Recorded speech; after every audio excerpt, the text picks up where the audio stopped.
Hello guys, welcome to talkies today channel. ఈరోజు రీసెంట్గా ఓటీటీలో రిలీజ్ అయిన ది సర్ఫర్ అనే మూవీ ఎలా ఉందో డిస్కస్ చేద్దాం.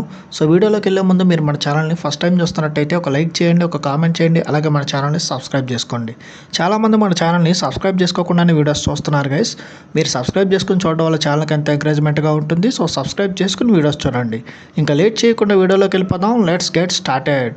The surfer movie popular Hollywood actor Nicolas Cage నటించిన మూవీ. ఇది ఒక సైకలాజికల్ థ్రిల్లర్గా తెరకెక్కింది. ఇది సాధారణమైన సర్ఫింగ్ సినిమా కాదు.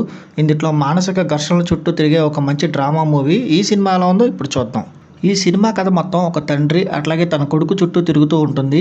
తన కొడుకుకి సర్ఫింగ్ నేర్పించడానికి తన చిన్ననాటి జ్ఞాపకాలు ఉన్న ఒక అందమైన బీచ్కి వెళ్తాడు. అక్కడ ఒక ఇంటిని కొనేసి అక్కడ స్థిరపడాలనుకుంటాడు. కానీ అక్కడ ఉండే స్థానికులు వీళ్ళని బయట వ్యక్తులుగా చూసి చాలా ఇబ్బందులకు గురి చేస్తారు. ఆ బీచ్ తమకు మాత్రమే సొంతమని, అక్కడ ఎవరూ సర్ఫింగ్ చేయకూడదని చాలా గట్టిగా చెప్తారు.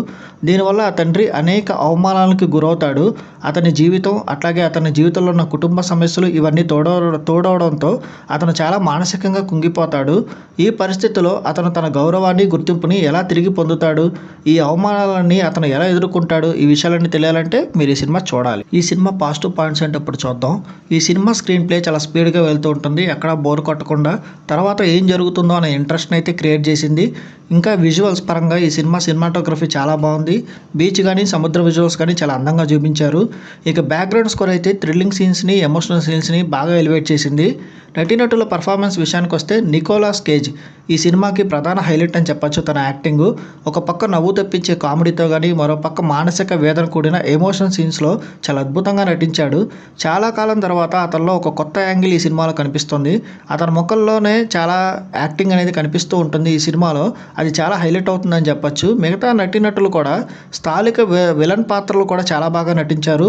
వాళ్ళ క్రూరమైన ప్రవర్తన స్టోరీని ఇంకా ఇంట్రెస్టింగ్గా నడిపించింది. ఈ సినిమా మైనస్ పాయింట్స్ అంటే ఇప్పుడు చూద్దాం.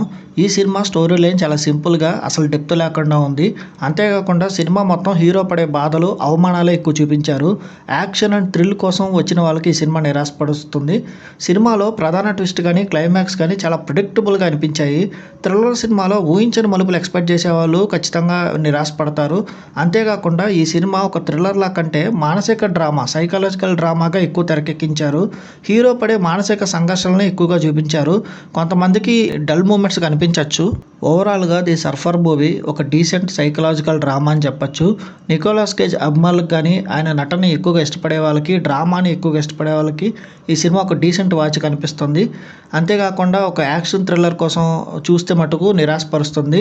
సినిమా అందరు అభిమానులకు కాదు, డ్రామాని ఎక్కువగా ఇష్టపడే వాళ్ళకి, సైకలాజికల్ థ్రిల్లర్లు ఇష్టపడే వాళ్ళకి నచ్చుతుంది. మిగిలిన వాళ్ళు స్కిప్ చేయడమే బెటరు. ఈ మూవీకి మన టాకీస్ టుడే ఛానల్ వాళ్ళు ఇస్తున్న రివ్యూ రేటింగ్ 2.5/5. ఇది నా ఒపీనియన్ మాత్రమే.